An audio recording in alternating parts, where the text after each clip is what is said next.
मेरी इज्जत मेरे वजाइना में नहीं है, तो तुम क्यों समझते हो मेरी इज्जत मेरे वजाइना में? जब तक संविधान नहीं लिखा गया, जब तक हिंदू कोड बिल नहीं आया, तब तक महिलाओं का ना कोई औकात था, ना अधिकार था।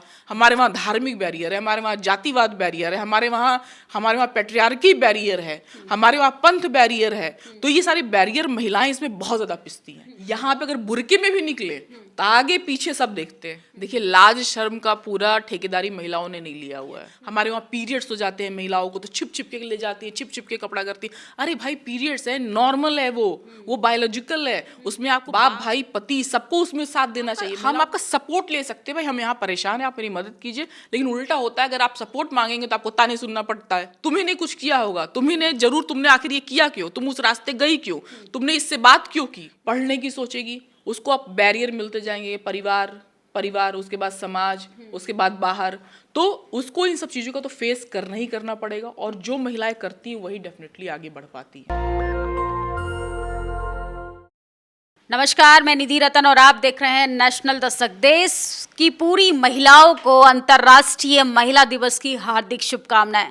लेकिन आप देखेंगे लगातार जैसे जैसे महिलाएं अपने अधिकारों के प्रति सचेत होती जा रही हैं, जागरूक होती जा रही हैं, वो पुरुषों पर अटैक करना शुरू कर देती हैं। इन तमाम मुद्दों पर बातचीत करेंगे कि महिला की आज़ादी का मतलब पुरुष की आज़ादी को ख़त्म करना नहीं होता। मेरे साथ हैं खास मेहमान प्रियंका पासवान। महिला दिवस पर आज बात करेंगे। मैम, हमारे चैनल में आपका स्वागत है। धन्यवाद निधि जी। पहला सवाल तो आपसे यही है कि आज महिला दिवस है, देश की महिलाओं के लिए क्या कहना चाहेंगी?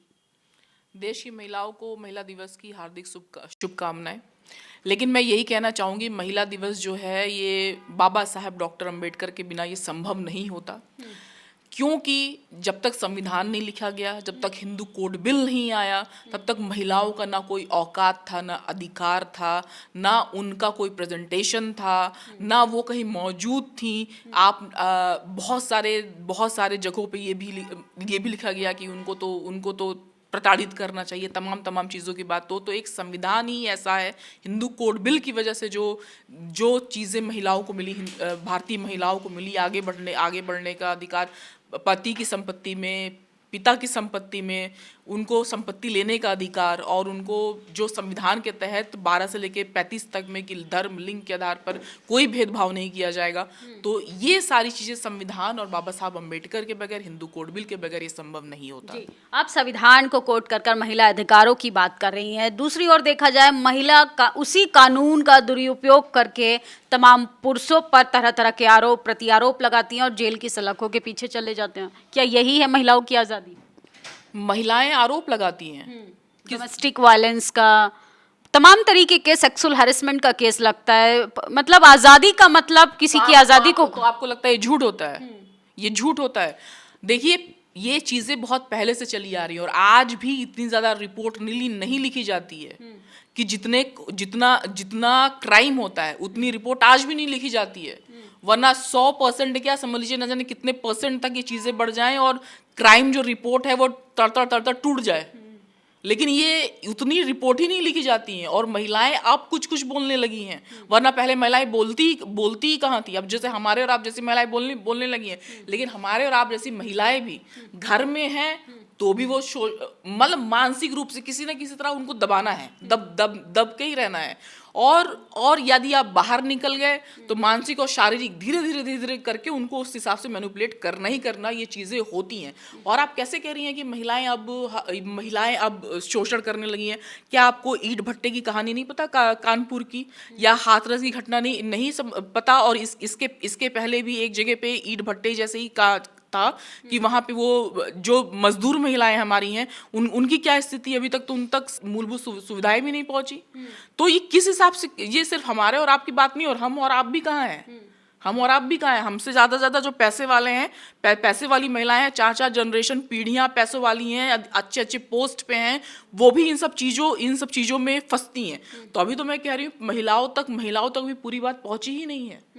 भाई, जो ईंट भट्टे वाली महिलाएं हैं, जो अभी मजदूरी कर रही है महिला, उनको पिता की संपत्ति, पति की संपत्ति, कौन सी संपत्ति, कौन सा उनको संपत्ति मिल जाएगा? तो अभी तो उनके पास मूलभूत अधिकार ही नहीं पहुंचे एक इंसान होने का। आप जहां भी देखिए, अगर जो भी महिलाएं कामगार महिलाएं हैं, उनकी मजदूरी पुरुषों से कम होती है। दिन भर भले वो ढोए लेकिन उनकी मजदूरी पुरुषों से कम होती है।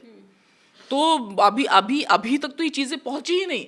महिला दिवस जो अभी हम लोग हमारे वहाँ मनाया जा रहा है, ठीक है, लेकिन मुझे लगता है इस पे हर दिन काम होना चाहिए, हर दिन काम होना चाहिए। हमारे वहाँ तो तमाम तरह के बैरियर हैं। हमारे वहाँ धार्मिक बैरियर है, हमारे वहाँ जातिवाद बैरियर है, हमारे वहाँ पैट्रियार्की बैरियर है, हमारे वहाँ पंथ बैरियर है। तो ये सारी बैरियर महिलाएं इसमें बहुत ज़्यादा पिसती हैं। और यकीन मानिए महिलाओं तक सुविधाएं, उनके अधिकार नहीं पहुँच पा रहे। महिलाएं आज भी पुलिस थाने में जाने में तो आदमी भी डरता है। आज भी महिलाएं अपनी बात रखने में, पुलिस थाने में जाके अपनी बात करने में परेशान होती है। ये तो ठीक है, कुछ आ गया, ये कुछ कानून उनके समझ में आ गया कि ठीक है जाके तुरंत पुलिस थाने में हम चले जाएंगे। लेकिन आप भी देख लीजिए, अगर पुलिस थाने में जो महिला जा रही है, अगर उसकी कोई वक़्त नहीं है, अगर उसको आर्थिक रूप से सबल नहीं है, तो उसको भगा दिया जाता है। आप तमाम तरीके से बोल रही हैं कि कानपुर की घटना ले लो, महिलाओं को पुरुषों की अपेक्षा कम सैलरी मिलती है, लेकिन ये तो महिला खुद जिम्मेदार है ना। महिला के समर्थन में नहीं खड़ी होती हैं, वो लगातार पुरुषों को ही टारगेट करती हैं। और आप देखेंगी कि किस तरीके से बहुजन महिलाएं भी बहुत बढ़ चढ़ कर बोलती हैं। वो उल्टा महिलाओं को ही दोषी ठहराती हैं कि महिलाओं में भी जाति होती है, जाति के आधार पर भी महिलाओं का महिला जेंडर में ही शोषण होता है। देखिए, इसमें कोई दो राय नहीं है। मैं जो आप ये बोल रही, मैं समझ रही हूँ कि देखिए जो हमको अधिकार मिले हिंदू कोड बिल के तहत में, संविधान के तहत में, अभी भी 85% वर्ग की जो महिलाएं हैं, दलित पिछड़े, आदिवासी, माइनॉरिटी, इन लोग को ये चीज़ें नहीं मिली हैं। रीज़न ये है कि इतना जिसके पास संपत्ति रखने का ही अधिकार कभी नहीं रहा, जो SC ST समुदाय है, उनके पास संपत्ति रखने का अधिकार कभी कुछ नहीं रहा। तो वो जब बर्तन तक नहीं रख सकते तो उनके पास संपत्ति आती ही कहाँ से?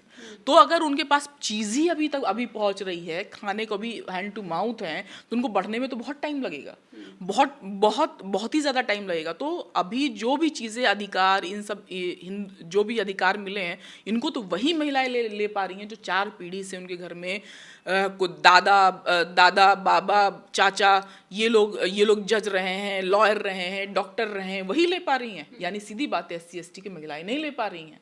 जो अभी संविधान के तहत जो नौकरियों का जो वो था, उसमें भी महिला का नहीं था कि सिर्फ महिलाओं को ही दिया जाए। अभी जो रिजर्वेशन की नारी वंदना लेके आया गया, वो भी लॉलीपॉप जैसा ही है कि 10 साल बाद दिया जाएगा।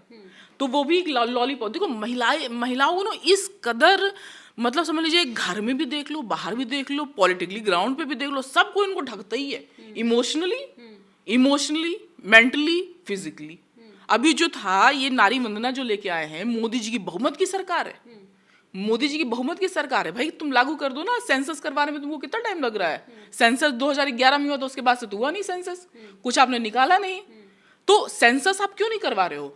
तो अब उन्होंने लॉलीपॉप पकड़ा दिया। अब जो सारी जो महिलाएं हैं, क्योंकि मुट्ठी भर लोगों के हाथों में, कुछ जातियों के हाथों में पावर है, उनकी महिलाएं नाच रही हैं कि हाँ 10 साल बाद जब आएगा तो हमें मिलेगा। अरे जब ये चीजें 10 साल में खत्म हो जाएंगी, लोकतंत्र, संविधान, तो तुमको ये मिलेगा, कानून घंटा मिलेगा। ये घंटा कैसे चेंजेस आएंगे? आप समस्या तो आपने बता दी, अब इसका सॉल्यूशन क्या है? कैसे चेंजेस आएगा? क्यों मुझे तो चेंजेस के आधार पे देखने को पता चले तो लड़कियां जो सोच डेवलप करना चाहिए तो कपड़े छोटे करने लगी हैं, वेस्टर्न कल्चर को अडॉप्ट कर रही हैं, जबकि अपनी संस्कृति को ख़त्म कर रही हैं। महिला के लिए तो संस्कृति ही उसका सब कुछ होता है। मतलब महिला के पास संस्कृति नहीं है, लाज नहीं है, इज्जत नहीं, शर्म नहीं है, तो मुझे लगता है महिला होना बेकार की बात है। लाज, संस्कृति और इज्जत, ये सिर्फ महिलाओं के लिए है भाई। मतलब मैं तो ये चाहती हूँ, देखिए, अगर आप अमेरिका का देखें तो वहाँ इतनी बेहतरीन डेमोक्रेसी है कि वहाँ पे अगर सिर्फ स्विम सूट में भी महिलाएं निकलें तो कोई देखता नहीं है। यहाँ पे अगर बुर्के में भी निकले तो आगे पीछे सब देखते हैं। ठीक है, तो ये मेंटेलिटी है। अगर क्यों ना हम छोटा कपड़ा पहने, हम नहीं पहनेंगे कपड़ा, कोई दिक्कत है? हम नहीं पहनेंगे। रेप जैसी घटनाएं होती हैं, आप पुरुष को जिम्मेदार कहती हैं, आप दूसरों को प्रवोक करेंगी, दूसरे का मतलब एक पुरुष जो होता है वो बच्चे जैसा होता है उसका मन। हाँ, आप इस तरीके की घटनाएं करेंगी समाज में, आप छोटे कपड़े पहन के चलेंगी। और आप देखेंगी कि रील्स का बहुत कल्चर चल रहा है आजकल। रील्स के चक्कर में आप मेट्रो देख लीजिए, चाहे रेलवे स्टेशन ले लीजिए, वहाँ पे तमाम तरीके की ऐसी हरकतें करने के लिए, मुझे लगता है चीप हरकत कहना चाहिए, क्योंकि महिलाओं ने तो लाज शर्म सब उतार के फेंक दिया। देखिए, लाज शर्म का पूरा ठेकेदारी महिलाओं ने नहीं लिया हुआ है। मैं कमला भसीन जी का कहूंगी, एक वो उन्होंने कोट किया था, मेरी इज्जत मेरे वजाइना में नहीं है, तो तुम क्यों समझते हो मेरी इज्जत मेरे वजाइना में। और महिलाओं को भी उतना ही अधिकार है, महिलाओं को भी उतना ही अधिकार है कि भाई अगर तुम कहीं भी शर्ट खोल, मेरा तो ये है कि हमारे भारत की डेमोक्रेसी इतनी सुंदर हो जाए, लोग इतने, देखिए सबसे बड़ी बात है ना, जो हमारे वहाँ जो सेक्स छुप छुप के चीज़ें, इन सब चीज़ों के बारे में बात नहीं करना या ओपन नहीं होना और नहीं होना, इन सब चीज़ों से हमारे वहाँ क्राइम नो डाउट बढ़ता है। सेक्स एजुकेशन नहीं है हमारे वहाँ, पीरियड्स हो जाते हैं महिलाओं को तो छिप छिप के ले जाती है, छिप छिप के कपड़ा करती है। अरे भाई पीरियड्स है, नॉर्मल है, वो बायोलॉजिकल है, उसमें आपको बाप भाई पति सबको उसमें साथ देना चाहिए, महिलाओं को रेस्ट करने देना चाहिए, ये सारी चीज़ें होनी चाहिए। मतलब ये क्या है आखिर, अगर वो सृजन की चीज़ है ना भाई, सृजन ही उससे होता है। अगर महिलाओं को पीरियड्स नहीं होंगे तो बच्चे पैदा कहाँ से होंगे। तो महिलाएं बच्चा ना पैदा करें तो फिर देख लो भाई, हम ना शादी करेंगे ना बच्चा पैदा करेंगे, दुनिया चला लोगे, नहीं चला पाओगे। आपने बच्चे पैदा करने की बात की, एक तरफ तो कह रही हैं कि आपको चांद पे जाना है, दूसरी ओर कह रही हैं कि महिलाओं को बच्चा पैदा करने के लिए पीरियड्स में बाप भाई को सहयोग करना चाहिए। तो जब आप घर की जिम्मेदारियों को समझेंगी, घर के अंदर रहेंगी, पुरुष को, बाप को और भाई को और पति को असल में महिला को प्रोटेक्ट करने की जिम्मेदारी दी गई है। देखिए, प्रोटेक्ट करने का क्या मतलब है? क्या हमारे अंदर इतनी बुद्धि नहीं है कि हम कहाँ प्रोटेक्ट हो? हम आपका सपोर्ट ले सकते हैं, भाई हम यहाँ परेशान हैं, आप मेरी मदद कीजिए। लेकिन उल्टा होता है, अगर आप सपोर्ट मांगेंगे तो आपको ताने सुनना पड़ता है कि भाई तुम्ही ने कुछ किया होगा, तुम्ही ने कुछ किया होगा, तुमने आखिर ये किया क्यों, तुम उस रास्ते गई क्यों, तुमने इससे बात क्यों की, तुमने वो काम क्यों चुना जहां तुमको हरेसमेंट हो रहा है। तो इसका क्या मतलब है भाई? तो मतलब हम लोग कुछ करें ही नहीं, बैठे रहें। और क्या बैठे रहेंगे तो इसका मतलब क्या है? घर के अंदर मेरे सर पे दीवार नहीं गिरेगी? घर के अंदर आपने नहीं सुना कि बगल पड़ोसी एक छोटी सी बच्ची के साथ रेप कर देता है, घर का जो मतलब कुछ अनसोशल लोग होते हैं, पिता के साथ ऐसा चीज़ें आती हैं। ये चीज़ें तो होनी ही होनी है। तो इसका सीधा मतलब ये, इसका मतलब ये नहीं है कि डर के बैठ जाना है। नो डाउट बाप भाई पति और जो महिलाएं भी हैं, जो बड़ी महिलाएं हैं घर की, उनको अपनी बेटियों को प्रोटेक्ट करने का मतलब नहीं होता। प्रोटेक्ट मतलब उनकी बातें सुने, कहाँ समस्या है उसका समाधान लें, ये बहुत ज़्यादा ज़रूरी है। कैसे चेंजेस आएंगे? क्योंकि संविधान के हक अधिकारों पर हम बात करते हैं, हम इंस्टीट्यूशन में भागीदारी तो बहुत बड़ी बात है, पहले सामाजिक स्तर पर महिलाओं का विकास होना बहुत ज़रूरी है। महिलाओं के जो एक्चुअल राइट्स हैं वो उसमें सरवाइव कैसे करें, क्योंकि आपको घर में भी परेशानियों को देखना है, सामाजिक स्तर पर भी देखना है, उसके बाद राजनीतिक स्तर पर भागीदारी का सवाल आता है। तो कैसे सोशल चेंजेस आएंगे? देखिए, सोशल चेंजेस अगर हम बहुत ज़्यादा इस चीज़ को सोचेंगे तो नहीं होगा। लेकिन हाँ, अगर महिलाओं के अंदर महत्वाकांक्षा हो कि हमें कुछ करना है, तो उसी वक्त वो चेंजेस स्टार्ट होने लगते हैं। अगर उसको फिर जब उसको कुछ करना है, घर से बाहर जाने की सोचेगी, पढ़ने की सोचेगी, उसको अब बैरियर मिलते जाएंगे, परिवार उसके बाद समाज, उसके बाद बाहर, तो उसको इन सब चीज़ों का तो फेस करना ही करना पड़ेगा। और जो महिलाएं करती हैं वही डेफिनेटली आगे बढ़ पाती हैं। नहीं तो बहुत सारी महिलाएं, इसी वजह से तो हमारी इतनी ज़्यादा महिलाएं सरेंडर होकर घर में बैठी हुई हैं कि भाई एक गलती हो गई, अब उसके पति ने बोल दिया कि तुमने किया ही क्यों, तुम गई ही क्यों, तुम हुआ ही क्यों, तुमने वो किया ही क्यों, जबकि उसकी जगह पे ये होना चाहिए भाई तुम ये करो, इसका ये इस रास्ते नहीं इस रास्ते होगा, ये हेल्प होनी चाहिए। और नो डाउट मैं खुद भी मानती हूँ कि मेरी और आपकी और अन्य महिलाओं की, कि भाई देखिए, अगर पुरुष हर दिन वो घर से बाहर निकलता है, उसको रास्ते सब पता होते हैं, हम लोग अपने नेविगेशन से चलते हैं, तो इन सब चीज़ों में तो जो जानकारी है, समझदारी है दुनिया जहान की, उतनी महिलाओं को नहीं होती। इसमें पुरुष को सहयोग करने की आवश्यकता है। तो क्या अभी पुरुष जो हैं वो डॉक्टर अम्बेडकर, फूले नहीं बन पाए हैं? देखिए, अभी तक तो नहीं बन पाया। बाबा साहब जो इतने टाइम पहले ही अगर जो चीज़ उन्होंने सोची थी, और मतलब मुझे लग रहा है कि आज नहीं, जब तक ये दुनिया रहेगी, जब तक समाज रहेगा, जब तक मानवता रहेगी, तब तक बाबा साहब अम्बेडकर की जो विचारधारा है तब तक भी प्रासंगिक रहेगी। और ज्योतिबा फुले की बात है, वो उस टाइम उन्होंने सोचा था, आज के टाइम हो रहा है, और आगे भी वो उनकी विचारधारा प्रासंगिक रहेगी। और अभी तक देखिए, फुले अम्बेडकर बनना इतना आसान नहीं है। उसके लिए बहुत ज़्यादा आपको त्याग करना पड़ता है, बहुत ज़्यादा चीज़ें सोचने की, बहुत आगे बढ़ के सोचना पड़ता है, अपने अंदर मानवतावाद डेवलप करना पड़ता है, जो कि देखिए अगर हमको कोई बने ना बने लेकिन इनके विचारों पे ही भी चल जाए तो पूरी दुनिया मानवतावाद तक, दुनिया के अंत तक भी ये विचारधारा काम करेगी। तो मेरा सिर्फ महिलाओं से और पुरुषों से मेरा सिर्फ यही कहना है कि महिलाएं कोई कुछ भी करने में डरे नहीं, साथ ले अपने बड़ों का, अपने लोगों का, और जो उनके बड़े हैं, जो उनके पति भाई या बड़े महिलाएं हैं उनकी वो साथ दें।